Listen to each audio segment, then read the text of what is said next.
नमः शिवाय गुरवे सच्चिदानन्दमूर्तये निष्प्रपंचाय शांताय निरालंबाय तेजसे। हरिओम प्रभु जी, आज के इस अध्यात्म परिषद में आप सबका स्वागत है। आज का प्रश्न भावनगर से नगीनदास पिठवा जी का है।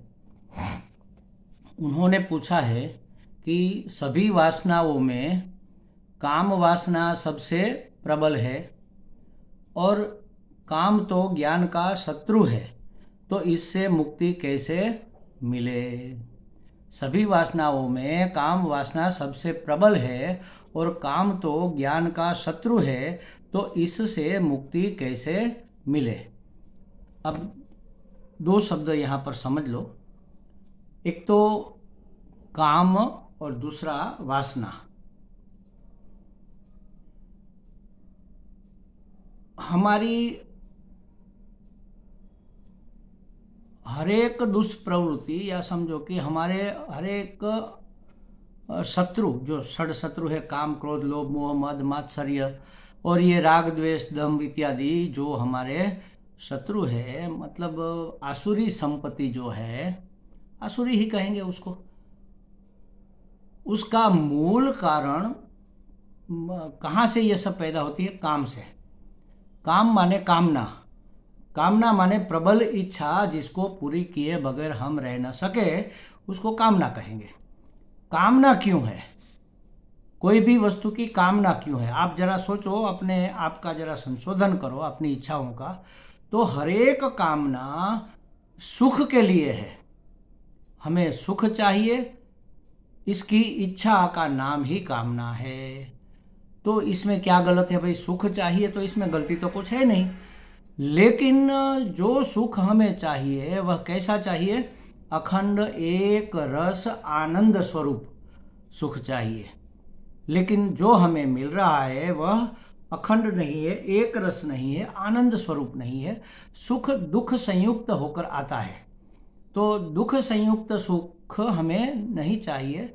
इसीलिए हम अखंड एक रस आनंद देने वाले सुख की खोज में है और हमें इच्छा होती है कि हमें ऐसा सुख मिले।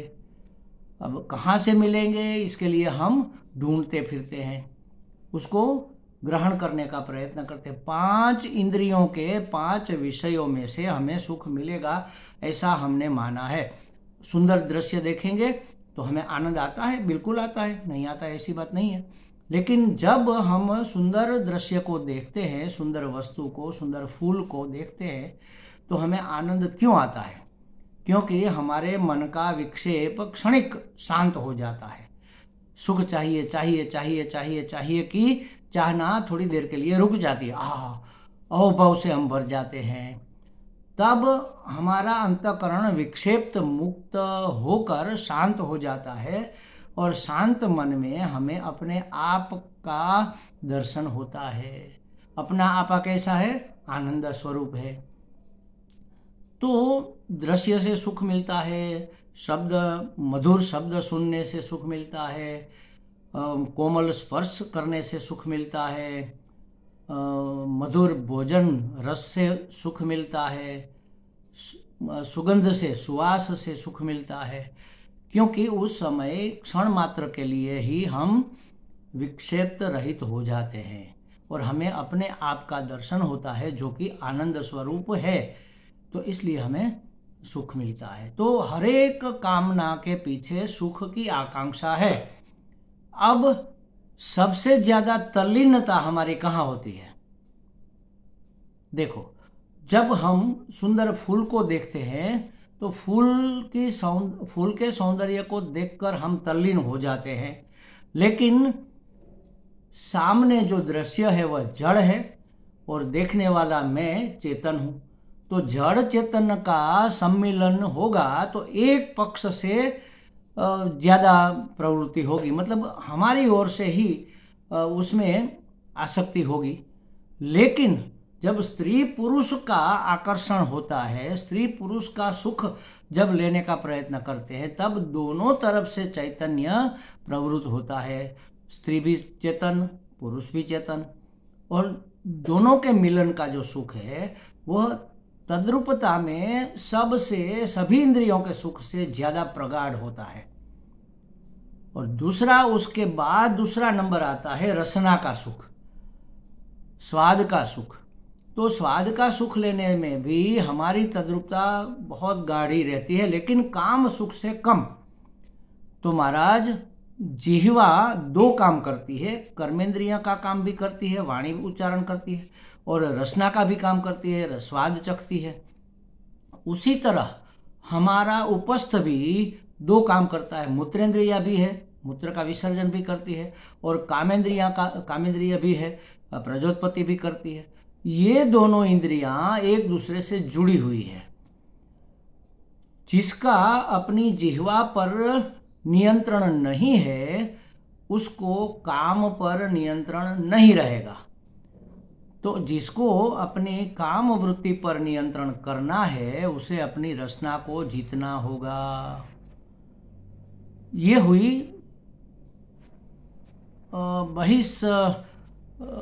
नियंत्रण की बात, बाहर से नियंत्रण करने की बात हुई। हम अपनी रसना को अगर जीत लेंगे, वाणी को जीत लेंगे, रसना को जीत लेंगे, मतलब जिह्वा को जीत लेंगे, वाणी भी जरूरत के अनुसार सुखप्रद, लघु और मधुर भाषा बोलेंगे, सत्य बोलेंगे, और रसना भी भांत भांत के स्वाद के पीछे नहीं भागेंगे, नहीं भागने देंगे, मर्यादित कर देंगे उसको। तो अपनी उपस्थेंद्रिया भी थोड़ी मर्यादित अपने आप हो जाएगी। दोनों एक जगह जुड़े हुए हैं। इसलिए जिसका रसना पर कंट्रोल नहीं है उसका जनन इंद्रिय पर कंट्रोल नहीं रहेगा। इस जमाने में तो महाराज आजकल लोग शिष्णोदर परायण हुए हैं। शिष्ण और उदर, उदर माने भूख, मतलब भोजन, उसके परायण है, परमात्मा परायण नहीं है, ब्रह्म परायण नहीं है, या तो विवेक परायण नहीं है। अब सुख मिलता है इसलिए संभोग स्त्री पुरुष का होता है, और सबसे ज्यादा किसी भी इंद्रिय से ज्यादा सुख इसमें होता है, इसलिए इसको बार बार हम दोहराते रहते हैं। बार बार दोहराने से कामना ही वासना हो जाती है। देखो, काम नेचुरल है, उसके लिए हमारा शास्त्र गृहस्थाश्रम का निर्माण करता है।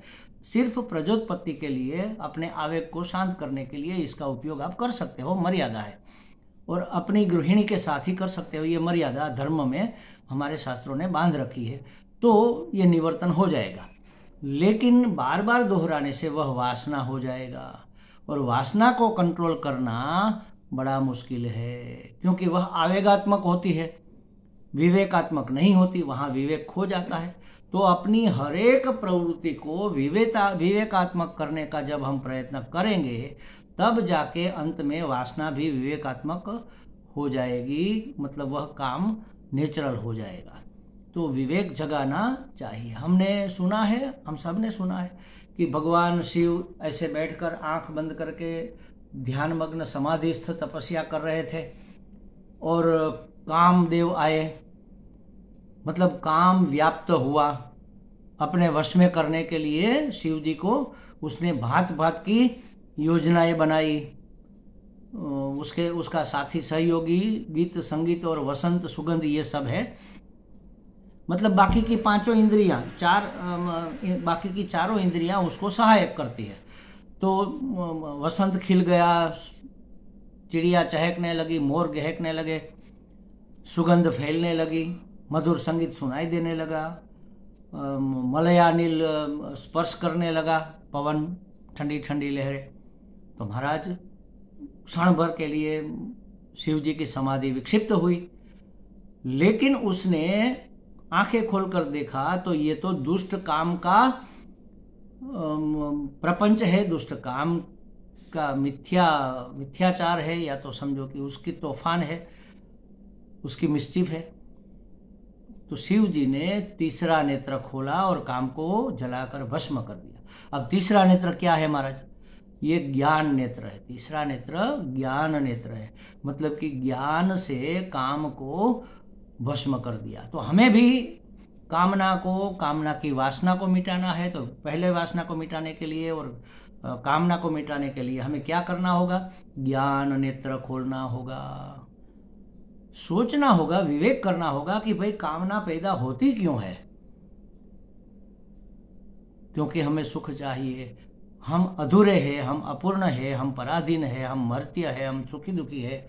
ऐसा हमें मैं नहीं चाहिए, हमें तो प्रसन्न मैं चाहिए, प्लीजेंट आई, ऐसा प्रसन्न, सदा प्रसन्न रहने वाला मैं हमें पसंद है।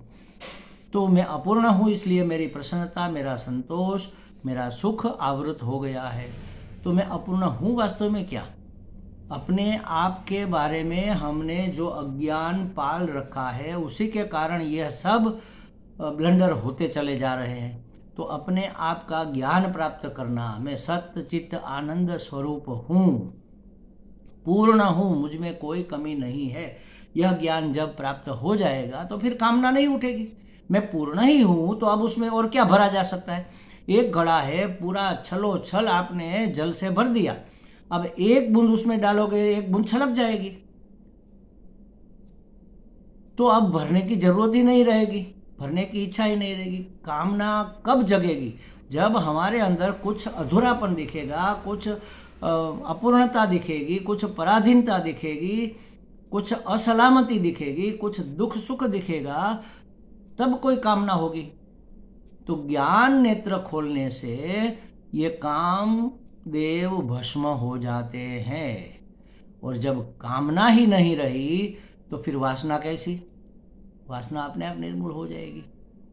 तो ये सब उपाय है, रसना को जीतो, उपस्थ को काबू में आप ले सकोगे, और पांचों इंद्रियों के विषय के ऊपर निग्रह करो, और वैसे तो उसके ऊपर अनुग्रह करो ऐसा कहना चाहिए। अरे भाई दया करो अपने आप पर। कितना दौड़ोगे, कितना खाओगे, कितना सुनोगे, कितना सूंघोगे? जिंदगी भर खाते रहे खाते रहे खाते रहे खाते रहे, आज तक जितना खाया है उसका अगर ढेर लगाया जाए तो इस कमरे में नहीं समाएगा। इतना सारा और इतना वैविध्यपूर्ण खाने के बाद भी यह पिटारा नहीं भरा है, तो अब भरेगा क्या? सब मन की मान्यता है। थोड़ा विवेक जगाओ तो फिर अपने आप पर आप कंट्रोल कर पाओगे। और शास्त्र का ज्ञान सदगुरु से श्रवण करो तो आपका अज्ञान निवृत्त हो जाएगा, अपने आप का परिचय होगा कि भाई मैं पूर्ण हूँ। अगर मैं पूर्ण हूँ तो फिर कामना कोई जगने का प्रश्न ही नहीं रहता, और कामना जगी नहीं तो बार बार उसको दोहराने का प्रश्न नहीं रहता, और बार बार दोहराएंगे नहीं तो फिर वह वासना बनेगी नहीं। जो ज्ञान के आड़े आती है यही काम वासना है, उसको ज्ञान से ही जलाया जा सकता है, ज्ञान से ही निवृत्त किया जा सकता है, विवेक से ही उसका निवारण हो सकता है। तो विवेक जगाओ और ज्ञान प्राप्त करो, तभी काम से मुक्ति मिलेगी। अगर हम जान जाए कि इस सुख से ज्यादा ये सुख भी जहां से आता है वह गंगोत्री तो मैं हूं, सुख स्वरूप हूं मैं, मुझ में कोई अपूर्णता, कोई दुख, कोई पीड़ा, कोई समस्या है ही नहीं, तब फिर किसी चीज की प्राप्ति की कामना नहीं रहेगी, और काम वासना भी तो नहीं रहेगी। हमें लगता है नगीनदास जी को कुछ स्पष्टता हो गई होगी। हरि ओम।